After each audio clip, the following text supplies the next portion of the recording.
Hello students, in this video we will see about malnutrition and overnutrition. अभी हमने इसके पहले के जितने भी 2-3 वीडियोस हो गए हैं उसमें हमने न्यूट्रिशन के बारे में देखा कि न्यूट्रिशन क्या करते हैं, हमारे बॉडी में अच्छे से सप्लाई करते हैं एनर्जी का। तो अगर ये आपने प्रॉपर क्वांटिटी में नहीं लिया, आपके डाइट में प्रॉपर प्रोपोर्शन नहीं है न्यूट्रिएंट्स का, तो तब प्रॉब्लम आ जाती है जिसको बोला जाता है माल nutrition. This happens when person does not get sufficient food or when the diet is not balanced. अगर हमने sufficient फूड नहीं खाया, अगर हमारा डाइट बैलेंस नहीं रहा, तो हमें माल न्यूट्रिशन हो सकता है। और अगर किसने ज़्यादा ही उसको सीरियस ले लिया और बहुत ही ज़्यादा डाइट खाना चालू कर दिया, तो उसमें क्या हो जाएगा, न्यूट्रिशन ही न्यूट्रिशन भर जाएगा, तो उसको क्या हो जाता है, ओवर न्यूट्रिशन। तो साइड में हमें पिक्चर दिखा कर फिगर 7.7 में माल न्यूट्रिशन यानी कि बहुत ही कमज़ोर, देखो एक लड़का है बहुत ही स्लिम दिख रहा है यहाँ पे, तो वो किसका प्रॉब्लम है, माल न्यूट्रिशन का। और एक जरा ज़्यादा ही वेटेड है ना, छोटा हाथी तो वो ओवर न्यूट्रिशन, यानी कि हमें बहुत दुबला भी नहीं रहना है और बहुत मोटा भी नहीं रहना है। ओके, हमारे बॉडी के अकॉर्डिंग हम अच्छे से दिखने चाहिए, हमें अच्छे तरीके से न्यूट्रिशन मेंटेन रखना चाहिए। ओके, तो माल न्यूट्रिशन भी गलत है और ओवर न्यूट्रिशन भी गलत है। ओके, तो हमें प्रॉपर डाइट ही लेना चाहिए। उसके बाद है जंक फूड दिखाकर हमको, तो chocolate, noodles, burger, pizza, chips, bottle के अंदर जो सॉफ्ट ड्रिंक आते हैं, जो अच्छे से अट्रैक्टिव पैकेजिंग में जो हमें स्नैक्स मिलते हैं जैसे वड़ा, पकोड़ा, ये सभी क्या है, दिखने में तो बहुत ही अच्छे लगते हैं, टेस्ट में भी बहुत प्यारे लगते हैं, बट ये सिर्फ और सिर्फ हमें एनर्जी ही देते हैं, ये हमें न्यूट्रिशन नहीं देते। तो इसलिए ये फूड को जंक फूड बोला जाता है। जंक यानी कि गार्बेज, कचरा। तो ये चीज़ें हमें नहीं खानी चाहिए। ओके, आया समझ में। जैसे कि एग्जाम्पल शुगर। अब शुगर कहाँ से बनती है, शुगर केन से, गन्ने से बनती है ना। बट ये गन्ने से शुगर बनाते के टाइम जितने भी उसके अच्छे अच्छे न्यूट्रिएंट्स है शुगर केन के अंदर, वो ख़त्म हो जाते। ओके, तो ये हमें सिर्फ एनर्जी ही देते हैं, हमारी भूख ही मिटाते हैं, हमें प्रॉपरली न्यूट्रिएंट सप्लाई नहीं करते। ओके, अगर हमने ज़्यादा जंक फूड खाया तो हमारे बॉडी को न्यूट्रिएंट नहीं मिल जाएगा, और ये अगर बार बार होते रहा तो फिर हमें माल न्यूट्रिशन झेलना पड़ेगा। ओके, तो ये कोई भी तरह का हमें फ़ायदा नहीं पहुंचाते, इससे मोटापा आता है, इसलिए इसको जंक फूड बोला जाता है। तो हम क्या करना चाहिए, ओबेसिटी, हम मोटापा नहीं आना चाहिए तो क्या करना चाहिए, हैव अ बैलेंस डाइट, हमें बैलेंस डाइट चाहिए। Eat whole grain, eat fruits and vegetable with their skins, हमें जो फ्रूट है, वेजिटेबल है, वो छिलकों के साथ खाना चाहिए। ठीक है, जो छिलके के साथ खा सकते हैं वो, नहीं तो आप बोलेंगे सर हम नारियल छिलके के साथ खाएंगे चलेगा क्या, नहीं ना।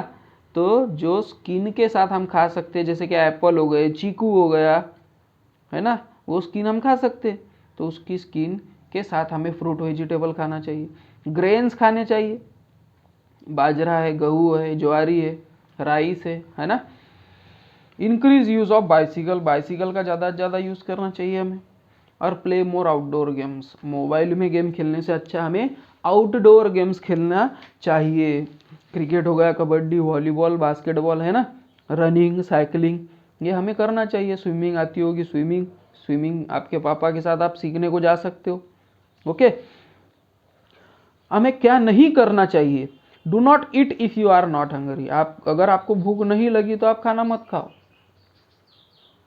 उसके वजह से अगर आपको भूख नहीं लगी फिर भी आप खा ही जा रहे हो तो आपको ओवर न्यूट्रिशन हो जाएगा। Do not watch TV while eating, खाना खाते समय आपको टीवी नहीं देखना है, क्योंकि आप कितना खाना खा रहे हो ये ध्यान में नहीं रहता, और उसके वजह से भी मोटापा आ जाता है। Do not use motor vehicles for travelling a short distance, नज़दीक जाने के लिए मोटर व्हीकल का यूज़ करना अच्छी बात नहीं है, ठीक है। 3-4 घर दूर जाना होगा दूध लाने के लिए या कुछ करने के लिए, लोग बाइसिकल या बाइक से जाते, तो अच्छी बात नहीं है ना। जहाँ आप पैदल जा सकते हो वहाँ पैदल ही जाना बहुत अच्छी बात है, क्योंकि एक्सरसाइज हो जाएगी। Avoid pre cooked package food, पहले से ही बना हुआ या पैकेजिंग का फूड, ये हमें अवॉइड करना चाहिए। ज़्यादा से ज़्यादा घर का खाना ही हमें खाना चाहिए। उसके बाद है अडल्ट्रेशन ऑफ फूड, मिलावट। अडल्ट्रेशन यानी कि मिलावट।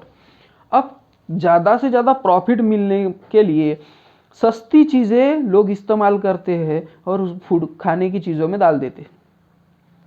This substance are called as adulterants, उसको बोला जाता है अडल्ट्रेंट्स, मिलावट। और उसको डालने की जो प्रक्रिया है, उनको डालने की जो प्रोसेस है, उसको बोला जाता है अडल्ट्रेशन ऑफ फूड, खाने में मिलावट। और ये कभी कभी पॉइजनस भी हो जाती है, क्योंकि लोग ये थोड़ी सोचते, लोग उनका प्रॉफिट सोचते, तो कभी कभी ये पॉइजनस भी हो जाती है और हमारे हेल्थ को हार्म भी पहुंचाती है। और ये हमारे बॉडी में इजीली पचती भी नहीं है, कंज्यूम भी नहीं होती। तो अडल्ट्रेंट्स ये ऐसे डाले जाते हैं कि they remain unnoticed even when mixed with the food. और ये ऐसे रहते हैं कि उनके अंदर मिक्स हो जाते हैं, हमें पता नहीं चलता। जैसे कि यहाँ पर साइड में आपको टेबल दिखा कर है, देखेंगे उसके कुछ एग्जांपल्स। जैसे कि मिल्क में लोग क्या करते हैं, पानी डालते हैं, या तो यूरिया और स्टार्च के जैसे केमिकल यूज़ करते हैं, जो हम आइडेंटिफाई नहीं कर सकते। हमें लगता है प्योर दूध होगा, प्योर मिल्क होगा, पर नहीं, उसमें पानी रहेगा या तो फिर यूरिया और स्टार्च, और ये हमारे हेल्थ के लिए अच्छी बात नहीं है। चिली पाउडर, मिर्ची पाउडर में लोग क्या डालते हैं, ब्रिक पाउडर, जो ईंट आती है ना जिससे हम दीवार बनाते, घर बनाते ईंट, उसका पाउडर डाल देते। पाउडर पंपकिन का भी पाउडर वही कलर का आता है, इसलिए उसमें डाल देंगे। पेपर कॉर्न, जिसको काली मिर्च बोला जाता है, उसमें पपई के सीड्स डाल देते, सेम ही दिखते हैं वो। आइसक्रीम के अंदर वॉशिंग सोडा डाल देंगे, या तो पेपर पल्प, कागज को गीला करके डाल देंगे उसमें। राइस, उसमें छोटे छोटे व्हाइट कलर के स्टोन्स डालेंगे। आपको एक अनुभव आया होगा, एक्सपीरियंस आया होगा कि चावल खाते खाते मुंह में कंकर आ जाता है, तो वो कंकर क्या हो गया, अडल्ट्रेंट, भेसड़ हो गई, यानी मिलावट हो गई। पीनट के अंदर पीनट का कलर रेडिश आता है, तो वह रेडिश कलर के स्टोन या तो फिर उसमें कांच डाल देंगे, तो हमें समझ में ही नहीं आता।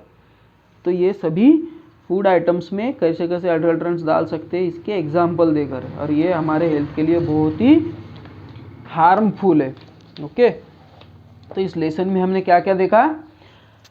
Nutrition is the process of taking food and water and using them to obtain energy and for the purpose of growth and other bodily function. ये न्यूट्रिशन की डेफिनेशन है। अगर नीचे आपको एग्जाम्पल में एक्सरसाइज में पूछा होगा तो ये डेफिनेशन आप लिख सकते हैं कि एक ऐसी प्रोसेस है जिसमें हम फूड और वाटर लेते हैं, जिसकी वजह से हमें एनर्जी मिलती है, हमारे बॉडी की ग्रोथ होती है और दूसरे बॉडी के फंक्शंस हो जाते हैं। A diet containing all nutrient in the right amount is called balance diet. अच्छे से राइट प्रॉपर क्वांटिटी में अगर न्यूट्रिएंट्स हो गए तो उसको बैलेंस डाइट बोला जाता है। Carbohydrate, fat, protein, vitamin, mineral और फाइबर, ये सभी न्यूट्रिएंट्स है। और बैलेंस डाइट मतलब ये सभी को अच्छे राइट क्वांटिटी में लेना। The food pyramid helps us to choose a balance diet. Balance diet कैसे होने चाहिए, उसके लिए फूड पिरामिड हमको बहुत इंपॉर्टेंट है, इसेंशियल है, अच्छे से हमें हेल्प करता है वो। वेदर अ पर्सन इज माल न्यूट्रिश्ड और deficiency disease depends upon the proportion of food taken. कोई पर्सन ये माल न्यूट्रिशन यानी कुपोषण का शिकार है तो किससे पता चलेगा, उसने कैसा फूड खाया है। वो अगर अच्छा फूड नहीं खाया तो उसको प्रॉब्लम तो जाएगी ही जाएगी। Junk food gives us energy but not other nutrient. Junk food हमें सिर्फ एनर्जी देता है, दूसरा कोई भी न्यूट्रिएंट देता नहीं। Adulterated food is impure and harmful to health. और जो मिक्स किया हुआ, मिलावट किया हुआ जो खाना होता है, ये कभी भी हमारे हेल्थ के लिए अच्छी बात नहीं है, ये खराब ही करेगा, हमारे बॉडी को बीमार ही करेगा। ओके, तो यहाँ हमारा लेसन ख़त्म होता है। अगर आपको वीडियो पसंद आ रहे हैं मेरे बनाए हुए, तो वीडियो को लाइक करिए और सब्सक्राइब करो चैनल को, क्योंकि जो अगले लेसन आएंगे वो आपको उसकी नोटिफिकेशन जल्दी ही मिल जाती है। Okay, till then bye.